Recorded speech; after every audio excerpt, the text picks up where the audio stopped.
podcast is part of the Sports Social Podcast Network. Thanks for choosing this free Anfield Index podcast. If you'd prefer to listen to this or any of our other shows without adverts, then now's the time to check out Anfield Index Pro. With AI Pro, you can supercharge your entire listening experience. You'll not only get all of our podcasts without the ads, but you'll have them far faster with our quick publish feature available exclusively for subscribers. AI Pro also puts you in the heart of our sound studio, with an option to listen to many of our shows live and interact with the podcasters in real time as the shows are recording. Upgrading couldn't be easier. AI Pro is available on all popular podcast platforms, and we have our own apps for Apple and Android. Just head on over to AnfieldIndexPro.com and get started today. Good morning, good afternoon, good evening, wherever you are, whatever you're doing, and welcome to another episode of Post-Conference Presser for Anfield Index. I'm your normal host, ladies and gents, Dave Davis, coming to you from a cold... Yeah, let's leave it at that, Edinburgh. It's not pissing it down, so we'll take that at the meantime.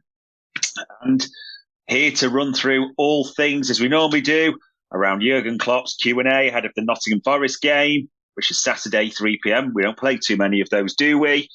We'll look back to the other night and the kids taking everything by storm and that Southampton FA Cup game. We'll talk about the threats that Forest can pose, and we'll also then construe a lineup, formation, predicted scores and scorers. It's the usual, ladies and gents, but so much to run through. And so much to run through because it's been a lot to be happy about in the recent times, hasn't there? And the kids and everything they're doing. A trophy. We've got to be happy about those things, but it's understandable if you've had those nerves about where are these senior players? Are they coming back? All those types of things. So let's get right into the Q&A, and you can guess. Vinny O'Connor, Sky Sports, the first question that was posed to Jurgen Klopp, give us an injury update, and he named them all and went through them one by one. So what did Jurgen Klopp say? He said, Darwin and Dom trained with the team yesterday. Wataru and Robbo didn't, but they're planning on joining in today. Lucho, because that was mentioned as well, absolutely fine. There was a little problem we couldn't know about Maka and Robbo. They've been ill, so we'll have to see, but it should be all good there. We hope it hasn't spread. And then this was almost the last question around it, but I'll put it together because he did mention Mo Salah. So what did he say about Mo Salah? I don't think Mo is too far off, but he won't be on the pitch tomorrow, and from there we will have to see. It's touch and go. Mo is a little bit longer, but maybe next week is possible. He is on the way back, definitely, but he's not there yet. Quite a bit to unpack from that straight away, isn't it? I mean, let's get to the positives. Nunes and Szoboszlai back in training yesterday, so he'll train today, so should be in the squad. That's massive. That's needed, let's be clear, ahead of Forest. I mean, the kids have been unbelievable recently, and we'll come to that as well, but we need these senior players back now for this league, don't we? So that is massive. Endo and Robertson back, massive as well. You'd hope almost all four of them are fit to start, because this is a huge get. They're all huge games, I know I keep saying that, but yeah, big that way. Salah, let's unpack that. Not too far away. I mean, it's Brentford, so it'll be a couple of weeks. We do talk about him being a machine and all this type of thing, which is absolutely great. When he says back next week, you're hoping, and you can't, because we try and avoid it a little bit, but it's always there lingering in the distance, isn't it? That Man City game, that Mother Sunday weekend, the one that you're thinking, since, decider, it's got so much it can be built against, isn't it? But you are absolutely praying. I mean, pray to everything, sacrifice everything, like a sibling, whatever you need to, because we need Mo Salah fit for that City game, don't we? So we are hoping and praying he's fit. But overall, he can't make this weekend.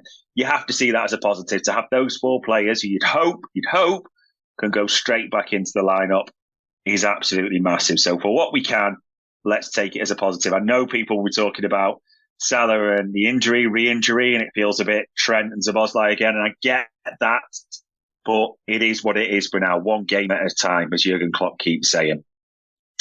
He was then asked about protecting his players, the youngsters, and then that sense of pride, but protecting them ultimately. Do you know if he felt that? He said, I don't feel that, I know that. You're all not ready to do it, so someone has to ask for it. I would like to eat my words that I even mentioned it the other night and I gave an assist to some people around Luke Littler and what I said there. What could disturb a career is what the public makes of it, and don't live on that. So we've got to protect that. And I know how special the other night was.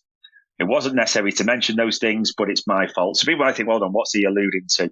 In his previous press conferences, he talked about Luke Littler and saying, that kid was shining, but you've got to protect him, as the other darts players had said, let him just be. And it's kind of what he wanted. However, I get what he's saying because it drew up a comparison there and people looked into how Luke, if you're not into darts, fine, but Luke Littler's carried on shining. And obviously look at the other night. Look at Jaden Dans, look at Lewis Kumas, look at Bobby Clark as well. All these kids shining, they carry on. Conor Bradley's mental, isn't it? Conor Bradley and Jarrell Quansah, we almost just take them for granted. But look how well these kids are doing. And so he was also asked on this, do you have a pride at the account they gave of themselves? And yeah, after the game, I felt enormous pride. And it's wonderful to see how the boys deal with the situation and we treat it as a full squad achievement. Agreed, if we put all the boys on the pitch together, we need to be guiding them. I congratulated the senior players. The first half could have been frustrated. It's normal, but it's about your mindset. They enjoyed having them around and knowing what they can give us. That was wonderful, but I don't think too much about it. And yesterday we did a staff picture with the full academy staff, as I wanted everyone to understand the role they've played in that story. We have to have some solutions, but we have to keep it positive, and that's what we want to do. We have to stay positive and trust in what we do. When it didn't work out, we've either had a defensive leg or Quee with a sensational save. And when you're not in your best moments, you have to keep games open until you can win them. These moments came up in a game if you stay clear, but it's not always easy to keep the mindset. And that is the part I'm really proud of.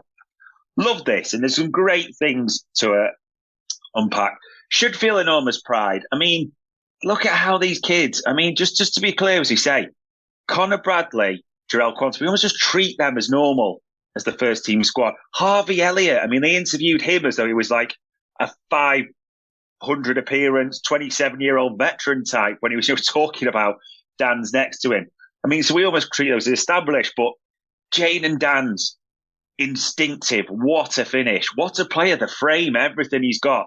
Lewis Kumas took the shot early. Klopp would wax lyrical about him. Bobby Clark, let's say every appearance is on about 10 now, isn't he? He just looks more and more assured and solid in there. McConnell had his moments. I know he got sort of caught and Kelleher had to make a save, no doubt about that. But these kids are having a ginormous impact. As he said, though, we do need to protect them. We can't keep relying on these for the things we want to achieve, but we can celebrate it for now. And that was great. It almost feels for me like that picture with the trophy for the academy staff is great, but I feel like we should almost put a pin in it somewhat, that this isn't to diminish them in any way, but you can't keep asking these kids to go and go again. That's the key part of it. And it also leads to the second part of what he said, ladies and gents, when he said about a defensive leg or Queeve. How good has Queeve been recently? Kelleher has been absolutely insane. The XG's prevented, in the game against Chelsea, the final, even Luton the other night, he made some good saves. Southampton, he was brilliant because we were under siege, wasn't it? Edozie, Mara, Suleimana had chance after chance that he wasn't playing them on his own. So that was that. And I like that he talked about the senior players because Quee was not ranting and raving. That's not his nature anyway. He's not moaning. Joe Gomez, that doesn't work at number 6, just in case anyone was in any doubt. And we've dealt with the shoot nonsense, which is brilliant. That's put to bed by Jurgen. But yes, the senior players did their bit. Everyone has rallied round. That's been part of the mindset. Whoever's come in, they've not been overawed. Everyone, even the fans, it's a real shout out to them that have taken this journey together, which is absolutely brilliant. But yeah, that's just a key thing to remember now. It's the senior boys' time to come in from Forest and start doing the biz. He was asked as well about a challenge to embrace with everything that's going on. He said, yeah, always like that. We cannot, until we get asked about 4 trophies, we cannot, and we didn't think a second about it. You didn't think about it for 1 second. It's not important to us. We have to take it game by game. And we know it's a phrase journalists don't like too much, but we have to get through these situations with as many points as possible. I know people want to talk about quadruples, how much can you win? And even I know chats with the lads as I'm going to the games like, so we can win all four, is three, too much for the league? Is it? That's just natural. Whenever Liverpool have been successful under Jurgen Klopp, think about the rhetoric, and quite rightly the rhetoric that's coming out, game by game. That is what it should be. Simple as that. And also, be honest, with the injuries, and we always don't know who we can put in, who's there. Asking people to go again when we really shouldn't, as he said before. So it has to be game by game for this club at the moment. And I know, and even I've said it before, all roads have seemed to lead to this City game, but there's Forest, it's another massive one. So that's all that can be focused game by game. I like the way he's dealing with this. And then he was asked about, the Arsenal defeat, you've won every game, what is it from there? He said the results are important, but I wouldn't call it a response to Arsenal as we didn't use it in that way. We always have to show a reaction, but first and foremost to yourself. Arsenal, we weren't as good as we could have been that night. And if you could only reach your targets by winning all the games, then wow, that'll be difficult. You have to use the lesser good things as much as the good things. We never use it, or we say I have to show it, and not as bad that night. I've never talked about it in that way. I love that, to be honest, because I remember when I did a few pods, like to David Lynch and everything afterwards, the Arsenal game was like, okay, we didn't play well. It is what it is. We're still in the hunt for everything. We have to move on and go from there. But it wasn't like that was a rallying cry, because the situation changed a bit, didn't it? With injuries galore. And we mean injuries galore. Kids having to come in. So it was every game a little bit's had that, let's just see. Even the Carabao was like, well, we'll just have to see what happens because Chelsea are now in it. And we still won it. And I'm not going to talk about bottle jobs, I kind of am because I like saying it, and, kids and all that type of thing. But how proud we should be of everything. And like you say, you've won every game since Arsenal. If someone had said that to you, by the way, you're going to have all these players out, about 7, 8 of your starters and, all this type of thing, you'd have been like, not a chance. But look how everyone is stepping up. Yeah, I like the way it's just been. And the fans have recognised that. The fans have got behind them like that, Wembley and everything. Even the other night, Jurgen Klopp's talked about that atmosphere. So it is kudos across the board, even for the fan base as well, which, not to dig anyone, but we know things can explode. Let's just put it that way. So we go to the other night. 3-0. Jade and Dan's double. I can't believe I'm saying this. Jade and Dan's double. Lewis Kumars as opener. And we talk about the clues from Southampton, the honest thoughts, play their way in and out. Couple of things to say on this. Honest thoughts. Again, the kids were sensational. I'm saying it again, but there's no other way of putting it. Bobby Clark, Jayden Danns, Lewis Kumas played so well. Jayden Danns, I think this is the big difference for me. Looks like he could have a real potential as a Liverpool forward. And I'm not saying that lightly, because there's nothing harder than to get into Liverpool's front line. Look at the competition. It's insane. We've seen so many kids come up from the academy, but they're scoring goals galore. And as I'm saying these, please, this is not to be derogatory about these players anyway, but Oakley Kanoe, I think how he's had goal struggle with injuries doesn't mean he's a bad player. Look at Leighton Stewart, that type of thing now at Preston. This isn't to be, it's just such a leap to be a top youngster to a Liverpool striker. Dan's looks like he's got the frame. He's got the instinct, as Jurgen Klopp talks about. I mean, what a finish, composed. I mean, even the second, the rebound, and maybe I like that more than the first in a way, because that showed me the instinct. Even at Wembley, good header onto the Elliott rebound. There's so much to like about this kid. Also, the reason I'm saying that is I'm not expecting him to start, but you feel he could be a real option off the bench that way. So kudos. Bobby Clark, just a solid operator, good on the ball, working hard. Looks like, and again, it's an extra body in midfield, which has been stretched. But if you look at everyone being fit, I don't discount as an option on the bench now as well. That's the biggest compliment I could pay him. Lewis Kumas, yeah, I think he struggled a bit, but he's, deflection, lucky, whatever, who cares? You've got your first Liverpool goal and he worked hard and looked lively. So much to be positive. Honest thoughts, that's the end of any Joe Gomez element of him playing at 6, because he was almost like, what positions can Joe Gomez play? So let's jib that. And we're jibbing the shooting thing as well for everyone who's still doing it. So, yeah, that's gone. We talk about playing their way in and out. I think the good thing is those kids have got a right, especially with the injury issues, to be considered for the bench and the squad, playing that no one disgraced themselves. One thing I did want to isolate specifically, again, Kelleher. Kelleher was having a personal battle, wasn't he, as they left him exposed against the forwards like Sulemana, Doze, Mara. They were all trying. They could not get past Queeve at all, could they? Even like when Charles had that chance, he should just think and smash it in. Just the aura now of Queeve. He almost has an aura, I think, like Allison. Conor Gallagher couldn't handle it, could he? One-on-one. Cole Palmer couldn't handle it. He is unreal. I mean, he's not a number 2 in a way. He's a top-class keeper now. He's got that rhythm. Yeah. So playing their way in and out. Peace be with you. Praise be to all of them lads. Forest, though. What about Forest this weekend coming up? I mean, there's danger to this. This also has a real banana skin feel. Just to be clear, we have not beaten Nottingham Forest in the Premier League at the City Ground since, and I can't remember, I saw the stat this morning, but we'll talk about the recent results. I mean, last season it was the scene of that horrendous 1-0, wasn't it? And Awoniyi, we'll talk about, scored. But they are a dangerous team. I mean, they're 4 points off the drop zone. This is the hard one to say because obviously there's a charge facing them and we'll find out about that in due course. But they're fighting with everything. They score goals. They scored 34. They ship a lot, 48. So usually there's very few 0-0s they're involved in.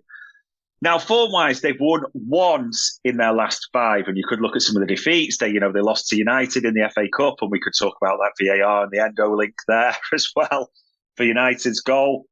They won their last home game, though, against West Ham. So let's not start pretending they do not carry threats. I mean, goals-wise, Wood's on 9. I know 3 of them came in that weird Newcastle game away, but he can, make things happen. Awoniyi's back, which is annoying. It was the worst time when he's back to be playing them. They're fighting as well. He's got 6. He's got a few goals recently. He bullied Saliba for one of their, I remember when Awoniyi played us last season when we won 3-2 at Anfield. He gave Canate a torrid time. He really did. Wouldn't mind him just having a knock, but all that. Jurgen Klopp said they're direct. And he name-checked a few of those players as well. Yeah, these are real threats. Players back, but likely to be fully fit for obvious reasons. This is a super-duper tough game. It really is. Which then leads to the formation and, predicting how they'll line up, set up that way. This is tough. But I think Kelleher's in nets, Bradley right back, Robbo should be back on the left. BBD and Ibu, who played a half each, which you confirmed was just for game management more than anything. So that's your back 5, as it were. In the middle, Maka should be back. Endo, you get that back in. I put Szoboszlai straight back in. I really do. I think it's a bit much to ask Bobby Clark to go again. I think he could be a great sub, but I put Szoboszlai straight back in and get how much you can out of him. Your front 3. Diaz didn't play a minute, which I loved, so he comes in. Darwin straight back in for me. You have to have the pace merchant, the man himself, back there. And this is really tough. Gakpo. Now, he mentioned Gakpo and Elliott say ideally they wouldn't have played a minute in this game. And I think some game management's going to come in here, I have to be honest. But Gakpo. So Nunes, Gakpo, Diaz is my front 3. Suspect Nunes will be in the middle. Diaz on the left, Gakpo would be right. That would be how I'd say it. If it interchanges or slightly different, it would not surprise me. That also means there's options on the bench. Harvey Elliott, who will feel, mate, and I'd understand if a bit aggrieved, but look at the minutes. I mean, he played the 120 minutes in the cup final. Didn't really want him to play the other night, but he played it to the end. Luton, this kid's normally been a super sub. We've asked him to go above and beyond, and he has gone above and beyond. But let's be smart with this. Tsimikas on the bench is an option. Joe Gomez on the bench. And then kids who are real options like Bobby Clark, Jayden Dance. No issue with them coming on in this whatsoever. None at all. They can make an impact. If we need a goal, I'm happy with Jayden Dance coming on as well. I'd back that. Bobby Clark to add solidity. So that's how I see it. Scorers, I will take any scuffy win without injuries. That's what I'm looking for. It's almost what I'm expecting. I'm hoping, we've been pleasantly surprised by these lads, but I think it's got a 2-1 written on it and Nunes on the score sheet. That's how I see it. It's all about keeping players fit now, getting these back and winning. This is the league game. Everton's been postponed, so it's just win. Win this, get a result against City, and it looks so good coming into the international break. It almost feels like it's in touching distance a little bit, but can we hold on somewhat with what we have? So, 2-1, Nunes to score. I'm not too caring about how we play. I would take that every single day of the week. And that, ladies and gents, is my predictions. And that was another post-conference presser Anfield Index. We hope you enjoyed listening to this Anfield Index show. Please be sure to subscribe to our channel so future podcasts find their way to your device automatically. There's nothing quite like fan engagement, and we'd love to know what you think of anything discussed on this show. The best way to get in touch is over on our free Discord community, where both podcasters and listeners debate the hottest LFC topics 24/7. Sign up free now at AnfieldIndex.com/Discord. You won't regret it. You can also follow us on Twitter at Anfield Index and find us on Facebook by searching for Anfield Index. Oh, and before you go, we'd love it if you could leave us a 5-star review on your favourite podcast app. It only takes a couple of seconds, and it means the world to the people who create these free shows. Sports Social Podcast Network.